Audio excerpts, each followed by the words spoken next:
A man in central Illinois is fighting a rare disease, but says he is putting a positive outlook on life to help raise awareness for others in his situation. There's no treatment or cure, and Crawford's been slowly losing bodily functions ever since. For an easy way to describe MSA is Parkinson's with Lou Gehrig's symptoms also at the same time. If you asked Austin Crawford a few years ago, sharing his story would have been a scary thought, but that all changed when Phil Joya from Center Street Studios reached out to him. It was tough for me to kind of even process like what he was going through. Joya and Crawford teamed up to make an MSA awareness video a little more than 2 years ago. It expanded to an award-winning documentary funded by the MSA Coalition. There would be times where I'd shoot and like kind of break down on the way home. Just hearing his heart to help other people, even though he was in a tough situation for himself. But it's also helped Austin Crawford to keep pushing forward. This is what we're needing really, is a little bit more hope and laughter and smiles. In Iroquois County, Karina Rubio, WCIA 3, your local news leader.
I don't know if you know the story about the tattoo on his arm. He has an angel that's on his arm. That's actually the angel that is on my daughter's grave. Not long after we got married, even though he's not her father, he got that tattoo.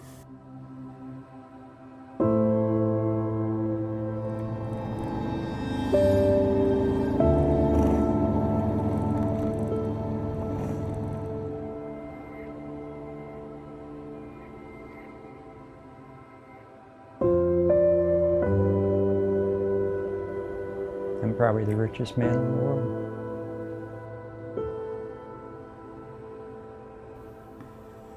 Austin is very generous. If he's in his wheelchair, he'll still open the car door.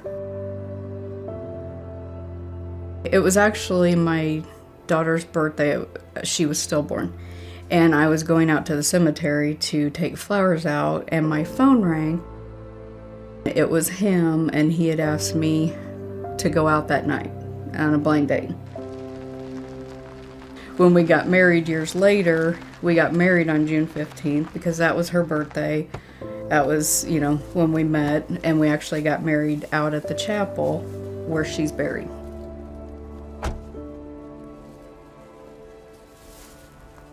A lot of his friends know that if they need anything, Austin would be the first one there. He'd do anything for anybody. He does push himself, and there's days when they'll want him to go and do this and go and do that, and it's like, I always tell him, I'm like, do they realize that you're the one that's sick?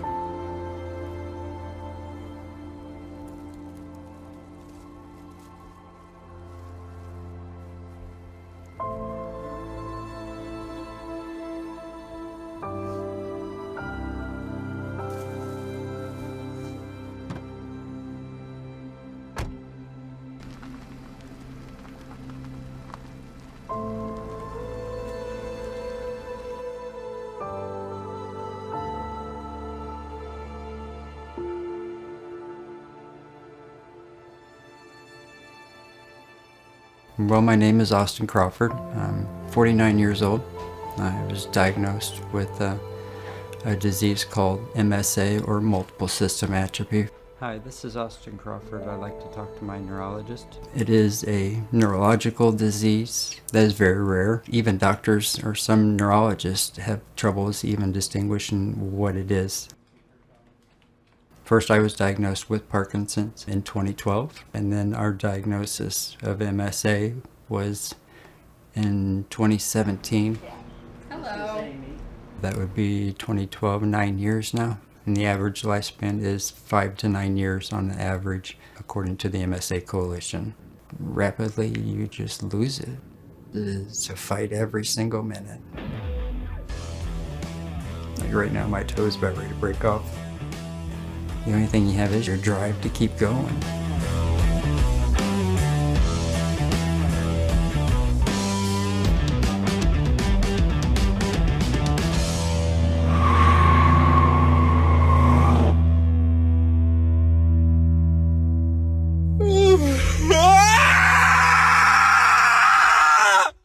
I'm gonna have such a good day today!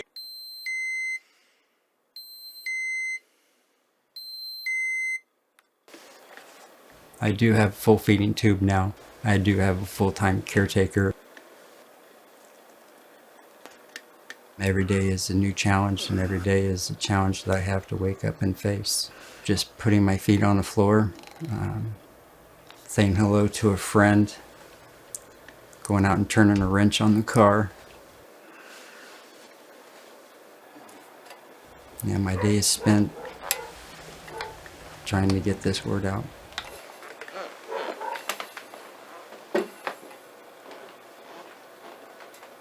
Hi, good morning everybody.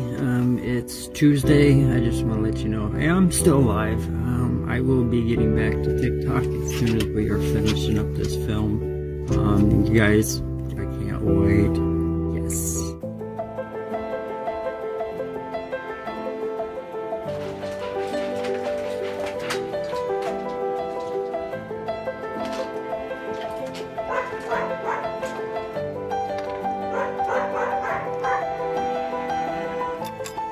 Today is my best day that I will have in my entire life. Because I'm not granted tomorrow. Life's not always happy. It's a miserable disease. It's taken everything from me. It's almost taken your soul. It's really what it is. You're just trapped inside a body that you can't get out of. And it's scary. And you have no control over it anymore. I want to make MSA a household name before I'm gone. MSA has made me who I am. And I am MSA. And I know my time is short. And I'm alright with that. Because I'm at peace with me.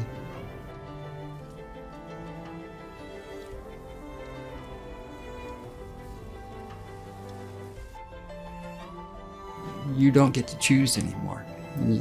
Your disease chooses your life. But your attitude chooses your outlook. And I hope I have enough positive outlook to help somebody else.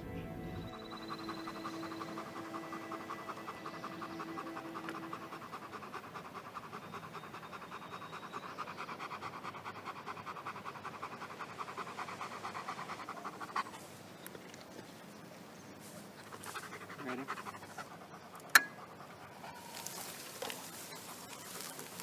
I'm hoping Christmas. That's what I want. I just want to see Christmas.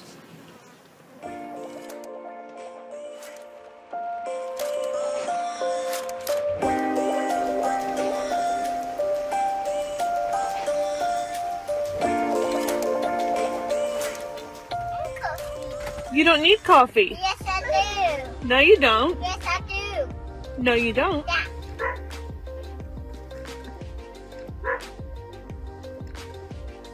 My wife one day started out saying I needed to have something to do. So we started on social media. We started with Instagram first and Facebook. Obviously, everyone's on Facebook. One day, my wife says, "You need to see this video. It's on TikTok." Never heard of TikTok before. We've met so many amazing people across the world. It's very humbling.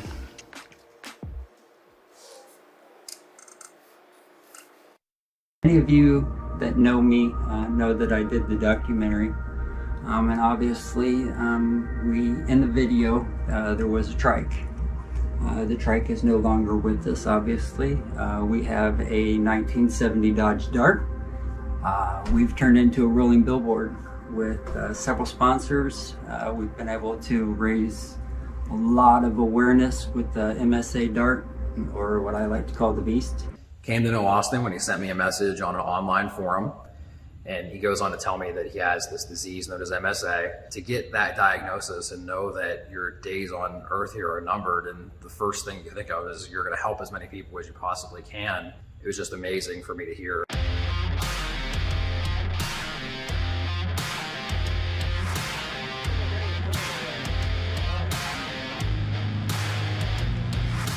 Everywhere we go, we're asked what MSA is. We are at the Watsika, Illinois, and we are at the Steak and Shake. Cruise in, got a wide selection of cars, so coming out, raising awareness, and making MSA present.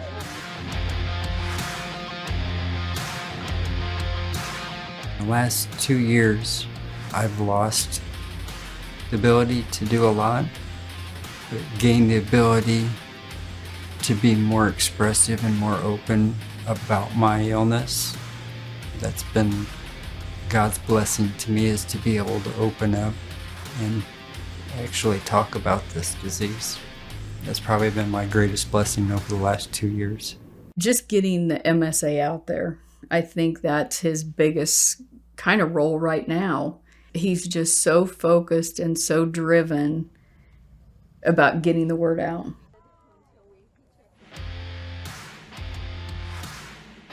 Nobody knows what it is. I don't know how many times we hear, "Oh, MS." No, it's not MS, and then he explains it to him. And he doesn't do it in a mean way. He just does it because he wants to get it out there. If anybody walks by and, says something, he'll stand there for an hour and talk to him and tell him everything. And he can answer just about every question. In the trunk, I carry the Multiple System Atrophy Coalition's pamphlets and their bracelets. So when somebody asks, they get a bracelet and a pamphlet. They see the car and they're asking questions, and that's why we're doing this, just to get questions. Why? What is MSA? Since MSA is called the Beast, we wanted to turn our Dart into a beast. Blueprint Engines made that dream a reality by reassuring that we had plenty of motor. So we now have a 408 cubic inch stroker crate motor, pushing nearly 500 horse. So it was wanting to idle higher. We don't know. It was I just took it upon myself. I'm just going to do it myself. Didn't have the tools at the time to do it, so I went out and saved enough money to buy a cherry picker. Bought all the parts. Then one day, pulled the motor out by myself. Put the new motor in by myself, started working on the wiring, finished the wiring, drove the car by myself, and had just been working on the little bugs, getting the car safe. Brakes have been redone. The drivetrain is all basically new. My greatest joy is to be able to go out to the garage, jump in the car, fire that engine over, and be able to go out for a cruise. He's always been a motorcycle rider. That is his kind of therapy. Go out, get some wind therapy, and, But he knew when it was that time to give it up, when it wasn't safe anymore. And then that's when they traded the car and the bike.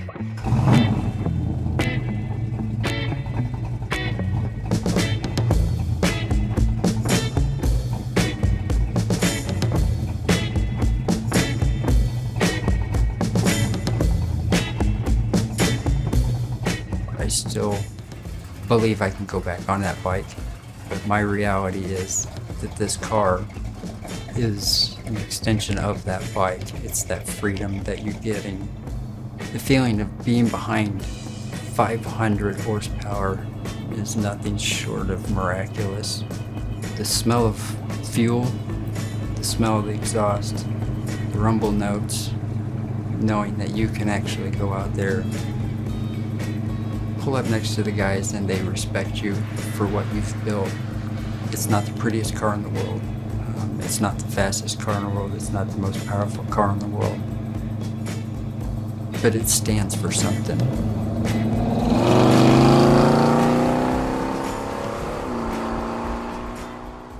He knows that he probably won't be doing that much longer.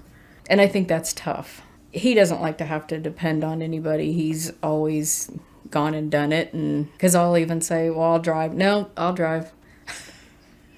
Do you feel safe when he's driving you around?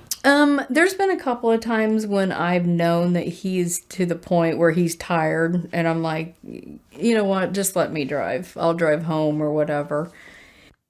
Alright, my total accomplishments for today have been so far, if you're keeping up with me on my TikToks, I haven't got done. So, have a great day.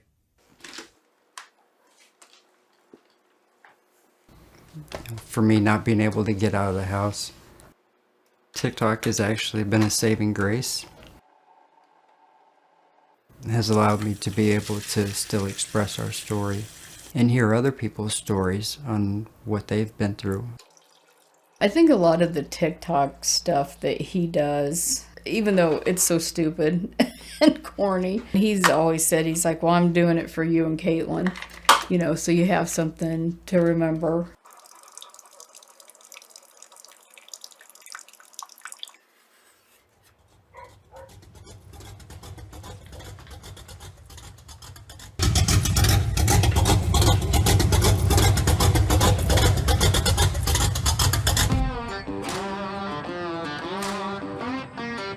Just because you have MSA, it does mean bad things are on their way, but it doesn't mean they're right now, at that moment.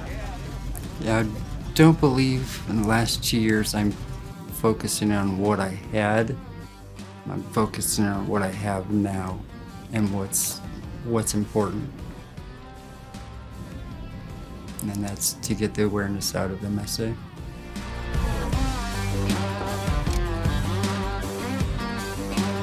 We do it with flair. It's just my personality shining through.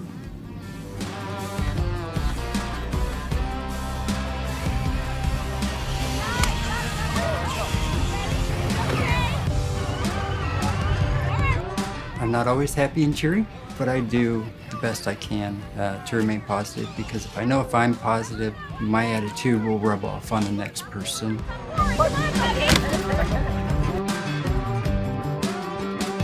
Smiles are contagious. I may not be smiling on the inside, but I am smiling on the outside because everyone loves a positive attitude. If you're positive, you're trying to stay focused and make it the best that you can.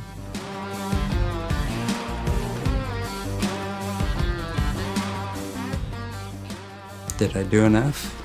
Did I give enough? I'm not sure.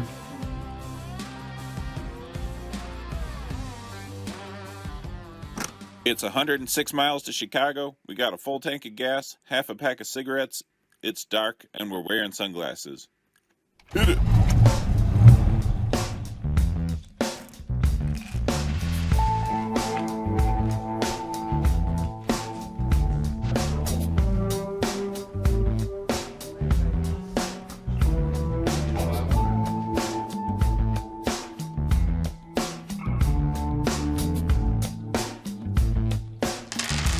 MSA has made me a better person.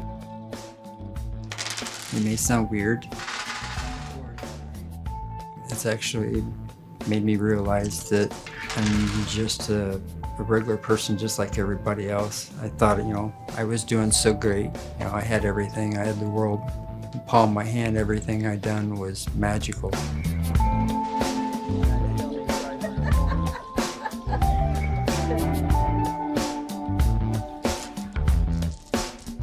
being able to spend that extra 5 minutes with Amy, even just going out, making sure I'm holding her hand. You always take those for granted. Even just 2 years ago, I took her for granted. Now I don't.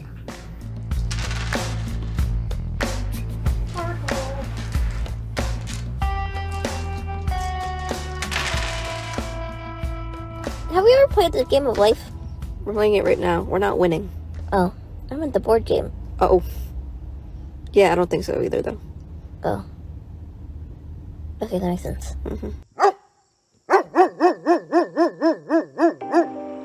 Today is the day that I've kind of waited for 2 years to go to the biggest car show that I know of, Power Tour 2021. It's kind of a dream come true. We're going to show off a little bit of awareness with the MSA Dart, with a little bit of horsepower and a lot of fun.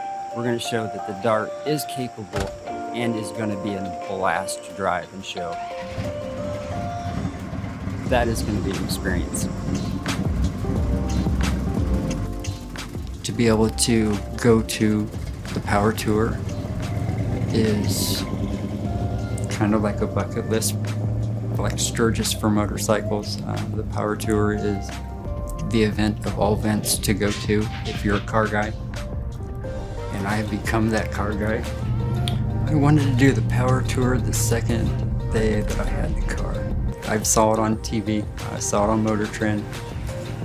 Always been around cars, but the Power Tour, once I drove the car, I was hooked.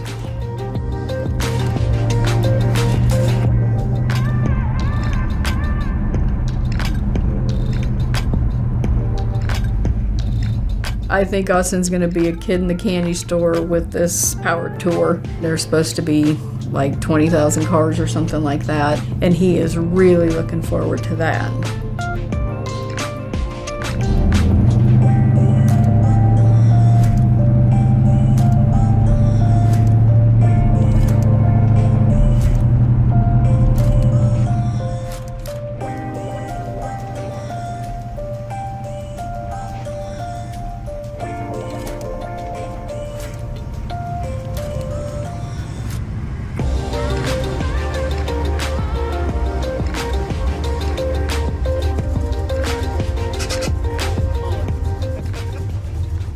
We made it!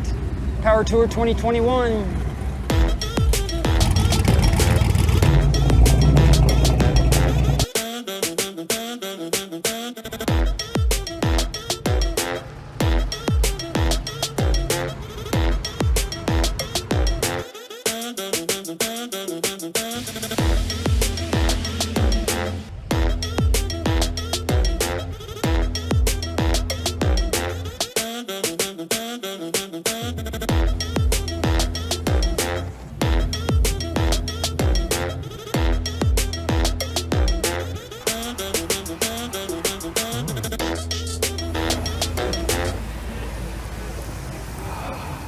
That feels good.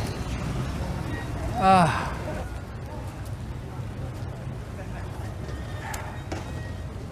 don't know where I'm going. Roadkill, roadkill.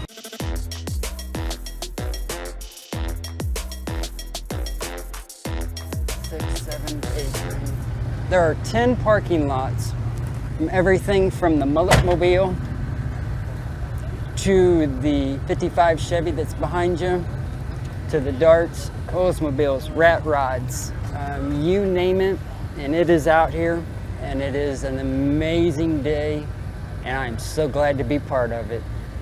Yeah, this has got the, well, it had originally had a 340. This is a 408 from Blueprint Engines. They donated the motor. Oh, man. My MSA is my disease. It's basically it's Parkinson's and Lou Gehrig's together. So there's no treatments, no cure. So we're out here raising awareness for MSA, and I've had a lot of people come up and talk about the car, asking what MSA is.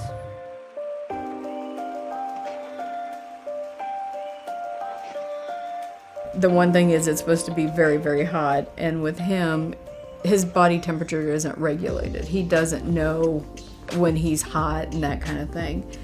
So that's the one thing I worry about. A car show just wears him out. I built the car, put the motor in by myself, got it all running just to come to the power tour. What do you hope to, I guess, kind of touch your viewers? How do you hope to reach people? I worked as a medic for Carl Hospital, volunteer EMT, auxiliary police officer, security guard, bouncer, full-time street superintendent for the village of Milford, and father of 2 beautiful daughters. Wow. All at the same time. Wow, Until that's this, amazing. until this happened. I'm gonna do a TikTok real quick.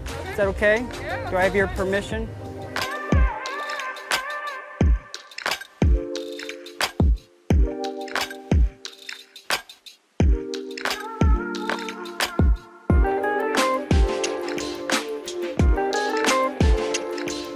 I'm like not familiar with your TikTok. I should check it out. They're oh goofy. Oh my gosh, I'm gonna be famous. Joking around is my way of coping, basically. Yeah. I'll do my best to make you look good on camera. Is it supposed to add weight? I need about 20 extra pounds.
We're just making sure that we get MSA noticed, see a lot of cool cars, and make a lot of new friends.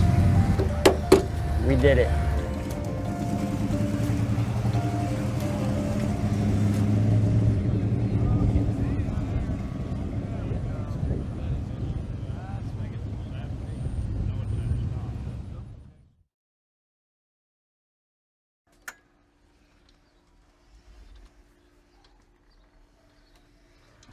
We actually received a gift in the mail from a person that was on a TikTok. We received a Tobii eye device that actually controls our laptops. The sensors are actually run by eyes, since writing and gripping and that is a little more hard to do, so it actually tracks your eyes so you can actually still have a voice and be able to be heard that way. So that was actually from her mother that she lost.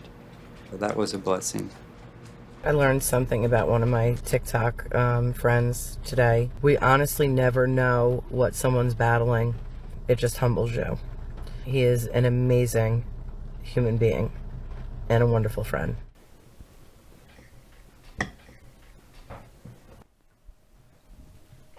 There. Hey there, Mr. Crawford. Hey, Dr. F. How you doing? Good. I have my wife here. Hi, Dr. On a scale of 0 to 10, 0 being no pain, 10 being the worst possible pain, where would you rate your pain today? 8 for me. All right. Tiredness, 0 being not tired, 10 being the worst possible tiredness, where would you rate yourself today? 9. Depression, 0 is not depressed, 10 is the worst possible depression. 6. Well-being, that's overall sense of just feeling quality of life and well-being, 0 being the best, 10 being the worst. 8. What's the one you want to tackle first? Pain. My back is and spine I just don't have any core muscles anymore, so it's my whole entire body weight is basically just crushing me in the chair. Hand cramping, leg cramping, toes. I think just about everything but my eyeballs. Spasms. And and I know, like we talked about before, you've been a fairly medicine hesitant person. Yes, sir. Yes. There's going to be a price to pay with any of these medications in terms of other symptoms that you get, and are those symptoms worth it, in the sense that, hey, I might be more sleepy, but my pain is better controlled. And that's a tricky balancing act for people, to determine what's the thing they want. I know we had tried the gabapentin before. Is that an opioid? No, it's not. Gabapentin is a medication for neuropathic pain, nerve pain. Okay. So the tricky part with Mr. Crawford is that, he has a neurodegenerative disease. So there's a possibility that his nerves are degrading and cause pain. But then, as you mentioned, you have this muscle spasm, this thing where your muscles are not, doing what they should be doing. And, those muscles are causing the pain themselves. And that's a different type of pain. And we try different medications for that. That's why the baclofen has been helpful for that, because it helps keep that spasming from occurring. Okay. And I think we might be in a place where we have to do as a sort of mixture of things to try to get where we are. You have, Mr. Crawford, you've been really powering through a lot of things as best you can, and it's really kind of up to you about, how you want to feel. If you want to be more awake and alert, that might mean some more pain.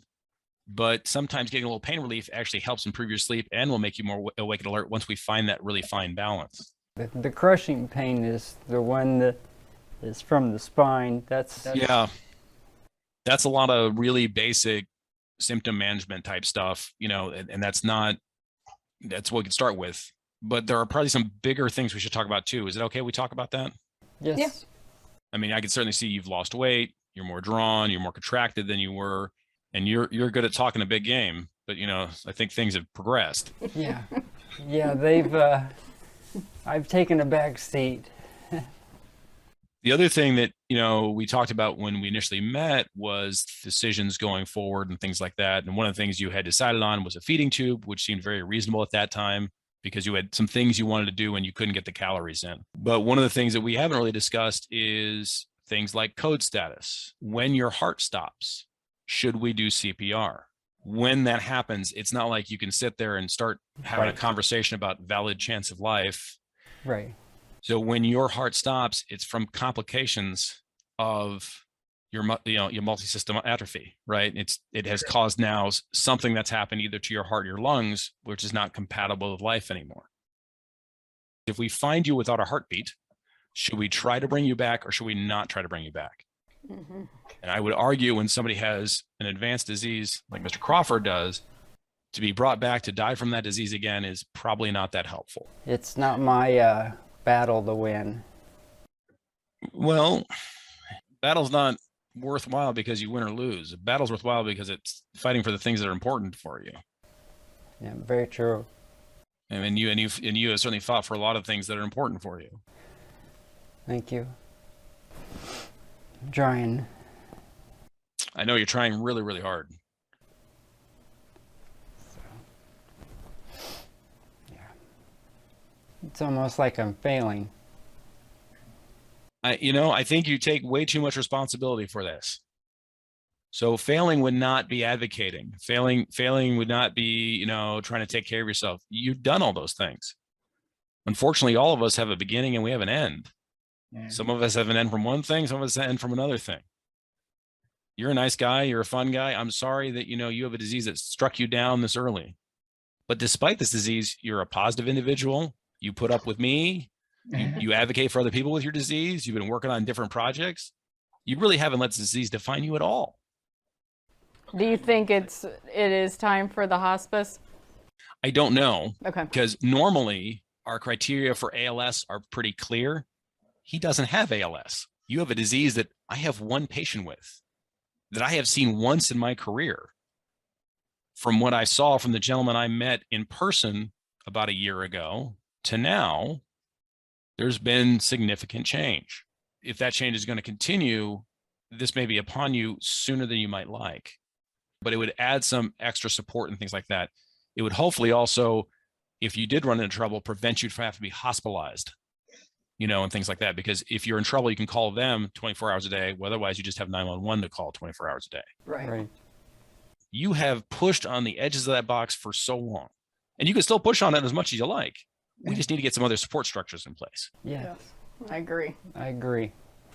I do appreciate you being able to get on actually face to face, so we can actually. It worked out well. That we can actually see now, right? Physically, but I won't take up any more of your time. I know that. That's quite all right. So. I appreciate it, folks. Thank you. Have a good evening. You too. Thank you. Thanks. Well, how do you feel? Well, I think I'm glad that you're finally doing it.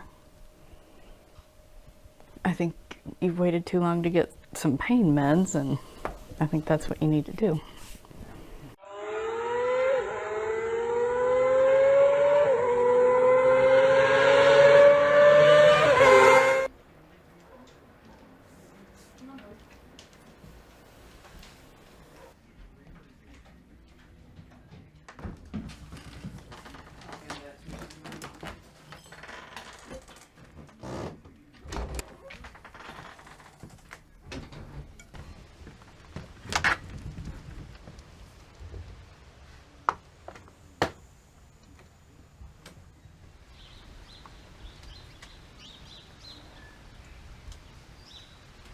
This is definitely my favorite spot. Mornings, coming out, have my cup of coffee, just watch the sun come up, the colors of the trees change as the fall, listen to the rain. I live day by day, hour by hour, minute by minute.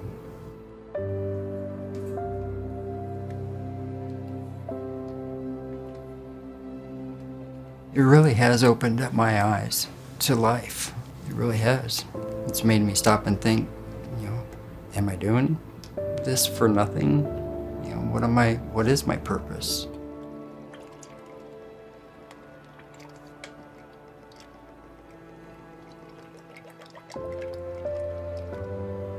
And then when you wake up that next morning and you're standing, your wife's there and she's saying that she loves you and it's time to get up, then you realize, oh yeah, that's my purpose. I gotta get up.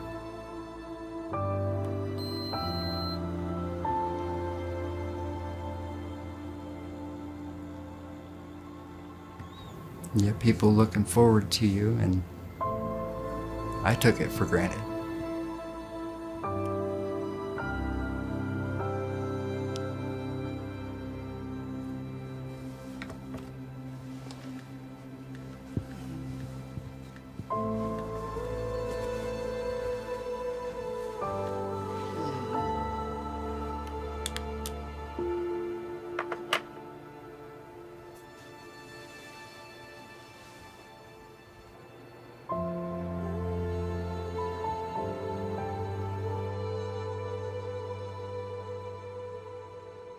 There's been times when he's like, can't you just stay home?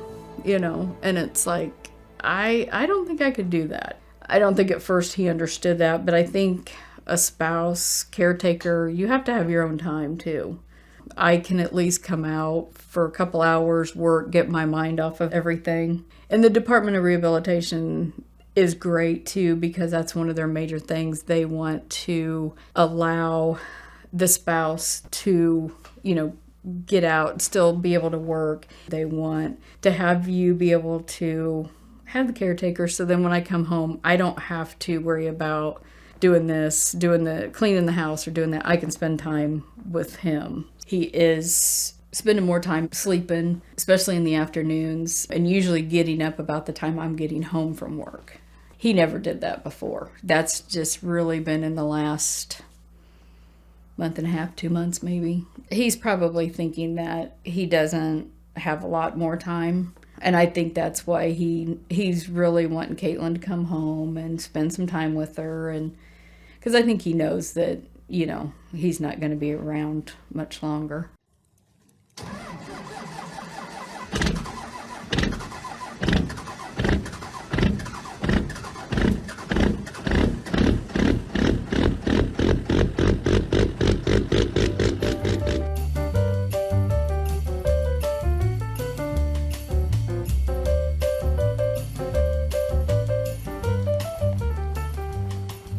Christmas, so I just drove about 9 hours from Kansas. You know, it makes me happy that I can actually like do something for him, you know, because there's not a lot that you can do for somebody, you know. Hi! Hi, Merry Christmas. Good. Come on in. Hi, how are you? Hi, Merry Christmas. Merry Christmas. It's always a pleasure to come back and see my dad from being so far away, because I know that it brings him, you know, a lot of joy, that comfort of being able to see, you know, family.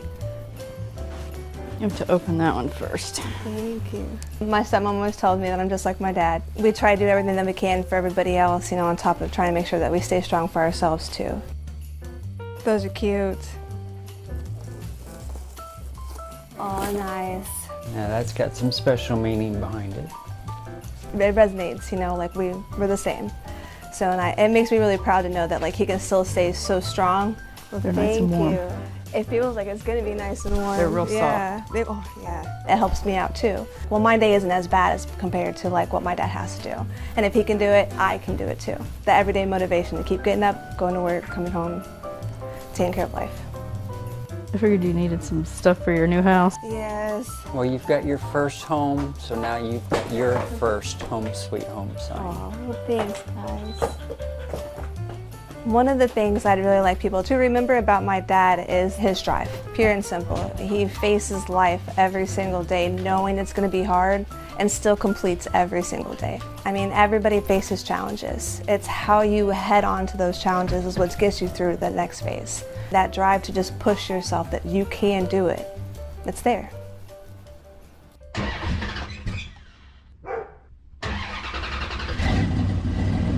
The car is a beauty. We'll say that, you know. Growing up, you know, I know my dad was always into cars. It'd be the first time that I've been in the car. Very first time. I'm excited. I'm ready to go fast. For him to be able to find this car to where he can still be mobile, but he can also put his own mark onto that too is nice. It's always going to be that reminder for anybody that sees that car. That's what that stands for. That's what that's raising awareness for. The person who created that was the person who started the journey for all of us. Ready? Ready. Hit it.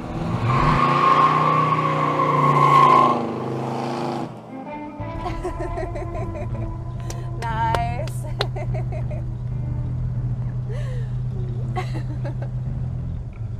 People are gonna be like, somebody was doing burnouts outside your house. You could be like, yeah, I know, it was me and my daughter. Just him being able to show it off, you know, be super proud of it, and get that excitement, that joy, that little childish back in his eyes, you know, that's awesome to be able to see, you know, because he's not sad, you know what I mean? Like, he has that spark, and that's his baby, you know? Very proud of that car.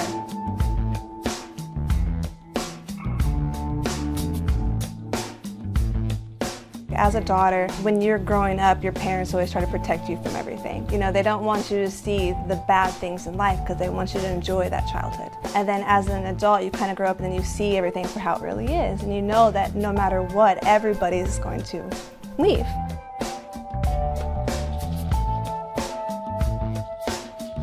You have to just kind of take those moments that you have, help each other out, push each other forward, you know, be there for one another, have that support, have that family.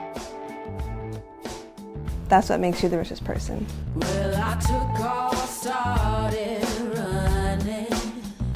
I was so sly without cunning.